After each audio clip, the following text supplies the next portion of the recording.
Good evening. The important thing is I made it. So on the way we are worried that maybe we'll be terribly late, but at least not too late. We'll get here. So I'm delighted, and I get very jealous when I come in front of young people.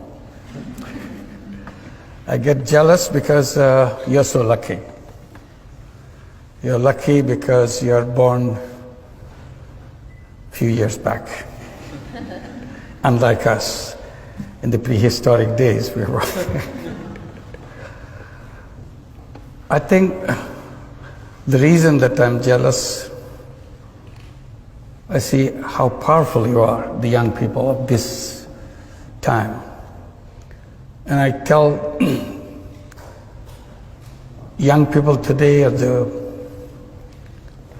most powerful generation in the entire human history. Not because these young people today are smarter than before. It's a bit the same. Smartness is the same. It's because you have technology in your hand, which no other generation ever had. Unbelievable technology. That gives you tremendous power. On the surface, you look just like another human being, but in reality, each one of you is a Superman and a Superwoman because of the power you get from the technology. So technology is an issue for me, excites me completely. People usually tell young people that you are the leader of the future. That's the standard way, say, leader of the future. I try to repeat and emphasize that no, that's not true. Because you are leader already. So you don't have to wait for the future to become leader.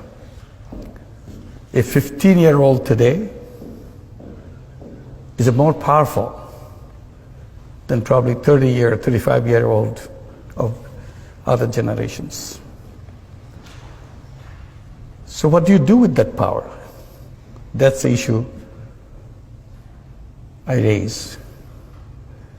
Because if you're not using that power, that will be wasted.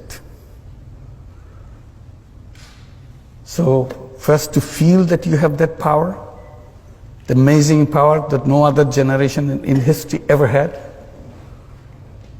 and decide how you're going to make use of it. My story begins not about power. My story begins with frustrations. I was born in a country where in each direction you see it's a lot of frustrations, a lot of disappointments, a lot of things you wish didn't happen the way it happens. And out of this frustration you feel you're a totally useless person, you cannot do anything. You have nothing that you can make a change, make a difference. The country went through famine. When I was teaching economics in the university right next door, people were suffering of hunger, 1974. So I felt all the theory that I teach is useless stuff, has nothing to do with people's life. And I felt totally useless as a human being. I cannot be of some use to somebody.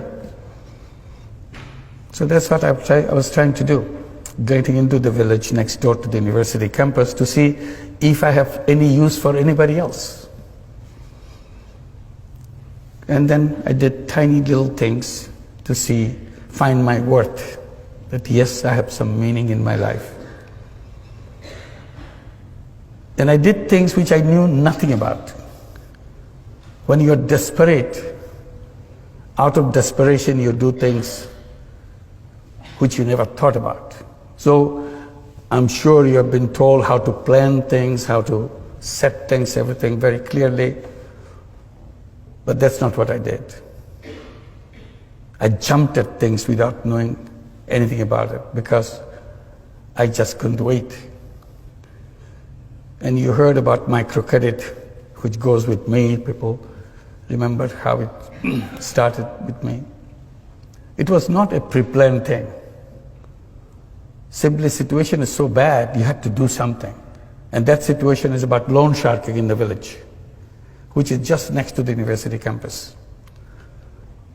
And it's so ugly, you feel so terrible that human being can be so heartless, so cruel to each other, giving tiny loans and take control of the full life of those people, turn into slaves because somebody gave you some loan, so he has the right to turn you into slaves. So you see it very clearly. It's not reading in the books. Just be there. You see the person who lends, you see the person who borrowed, and you feel totally important. You don't know what to do. Suddenly it came to my mind, I can do something. I can take care of this problem. It may be a global problem, who cares? But all I see, these people here, and I can solve the problem for these few people. The idea is, why don't I lend the money myself? If I lend the money myself, then they don't have to go to the loan shark. And the problem is solved for these people. And that's exactly what I did. I started lending money from out of my pocket. It's not a planned thing, calculated thing. And that's the beginning of the whole story of lending money. Then the battle became with the banks. They will not open their door because I ran out of my money because it became so popular. Everybody wanted to borrow money. Who doesn't? And in the process, I exhausted all my money. So I thought, why don't I go to the bank and let them do this? They refused. So my struggle began. Convince banks, which I never could. Now it's about 38 years after I first began. I still couldn't convince the bankers. So now I look at the whole system, what we call economic structures, conceptual framework, and all that. And I feel how wrong they are. And that's again my complaint. We read about it, we study it, we take it so seriously. But I feel it's designed in such a wrong way. Because you look at the theoretical framework of the capitalist system, you immediately find out the misrepresented human being in the theory. In their theory, human being turned out to be a money chaser. All they do in their lifetime, chase money. It's a money-centric, profit-centric world. So the entire theory has been built on the selfishness of human being. I said, that's wrong. Human being is not all about selfishness. Human being is not one-dimensional being. Human beings are not money-making robots. That's not their identity. Theory has diminished human being, made into a small thing, as a robot. But the real human being is very big, way bigger than what the theoreticians imagine. It's a multi-dimensional being, not one-dimensional. I said, just to take example, I said, theoretician took the selfishness in human being, built the whole theory out of it. They forgot the same human being is also a selfless human being. That selflessness was never allowed into the structure that they built. So it's left out. So if you want to be selfless, why don't you go and become a philanthropist? I said, no. Philanthropy is a different thing. I'm talking about the business world. Why can't I use the selflessness in the business world? And that's what I did without knowing about it. When I started working with the poor people, particularly poor women, I see so many problems around them. and I jump at doing something about it. Again, knowing nothing about it. So every time I see a problem, I create a business to solve that problem. It became a habit with me, and I created so many businesses. But a very different kind of business. People become curious. Why do you do that? It's not a business. I said, yes, it's a business. What do you mean by business? It has to be sustainable. That's what the quality of business is. So whatever I do is sustainable. There's a two-way flow. There are expenses, there are inflow, income, and so on. And I call them social business. That's the story that took turn. One is the microcredit part, and another is the social business part. And I created a lot of those social businesses. Then something happened when we are trying to get all the young people from Grameen families. We have 8.5 million families in Grameen, all poor families. We gave them all the encouragement to go to school because their parents are absolutely literate, all of them. We said illiteracy stops with their parents' generation. Second generation coming out in the Grameen families must be literate. We did everything possible to make sure it happens, and it happened. We sent them to school. We gave them scholarships. We gave them all kinds of encouragement, and then started giving education loans so that they can go to the higher education.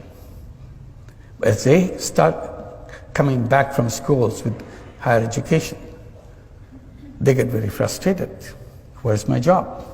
There's no job in Bangladesh. Very difficult for a poor young man or a young woman to find a job. In the beginning, I have no answer to that question, where is my job? Then I turned the question into another question. The moment say, we don't have jobs, what do we do? And I said, who said you have to have a job? Did the school tell you that you have to have a job?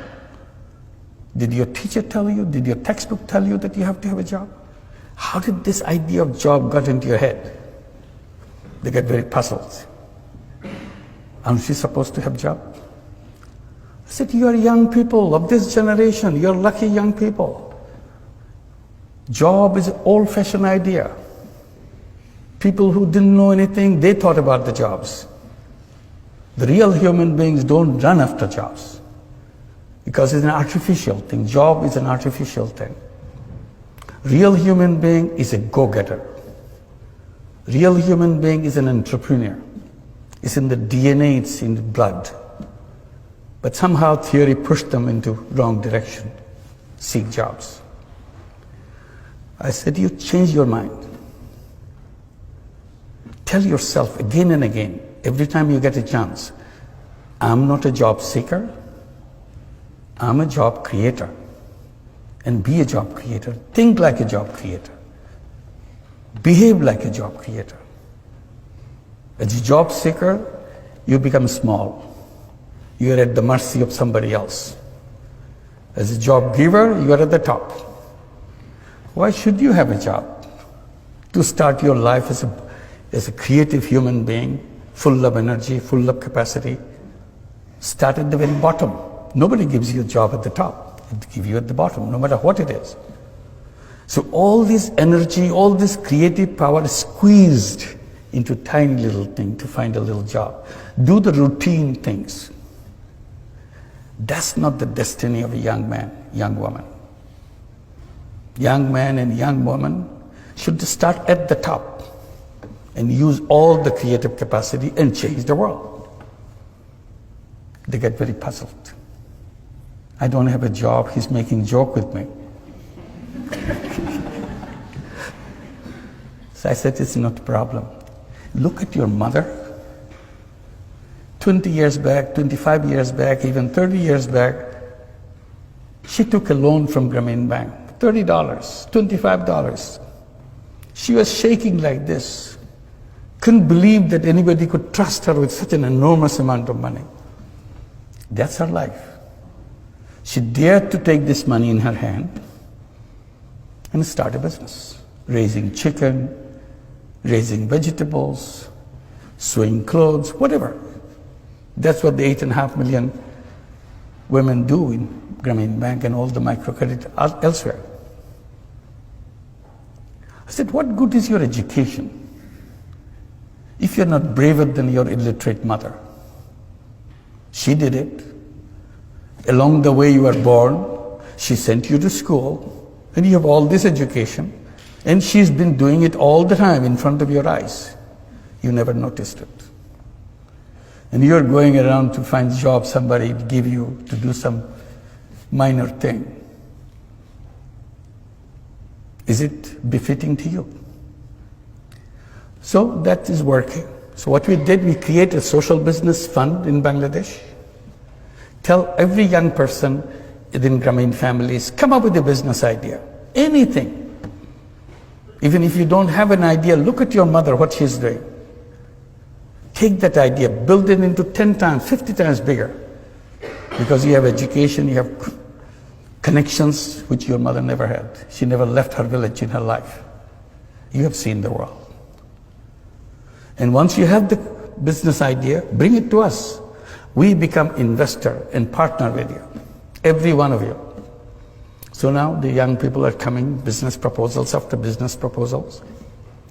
We call them new entrepreneurs. They build their own community, help each other. So again, why unemployment? Because it's our thought, not because of our ability. We are able people. An unemployed young person, think about an unemployed young person. Is something wrong with him? Is something wrong with her? No. He's a very creative person, dedicated, energetic person. Who makes him or her unutilized? The system that we build, our thinking process has made them. An unnoticed chain has bound him around and say, you are trashed, you are no good. Why am I not good? You have never tried me. I have no room for you. Who are you to provide room for me? I create my room. I create my own space in this planet. But we don't do that. We tell somehow we have to have a job. So the natural choice for every young person, every human being, would be to an entrepreneur.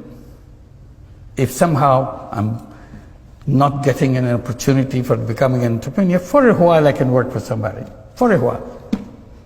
Because ultimately that's what I should be my own, and create the world for my own way.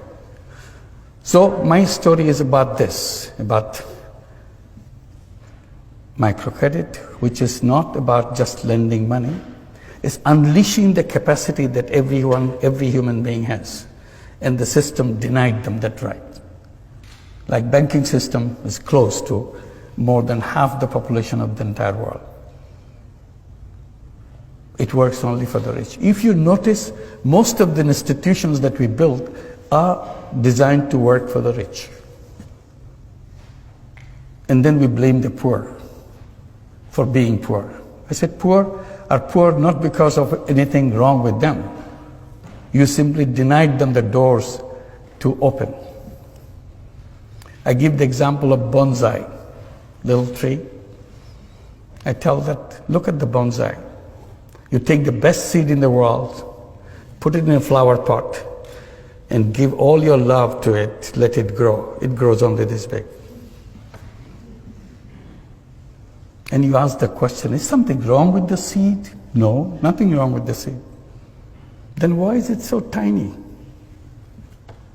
Because we didn't give them the space to grow. There is no base on which to grow. I said, poor people are bonsai people. There's nothing wrong with their seed. Simply, we didn't create a society to give them the base on which to grow. And then we blame them for being so tiny, so poor. So natural human being has no reason to be poor person.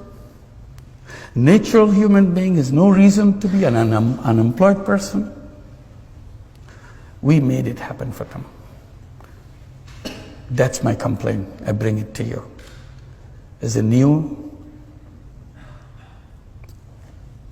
powerful young people, you'll create a world where the word poor will not be necessary.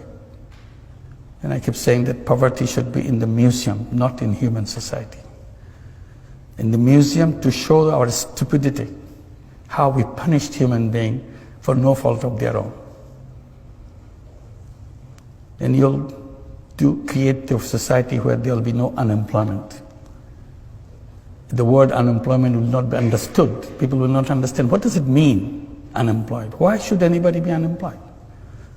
The first thing to do is to make the word unemployment unemployed.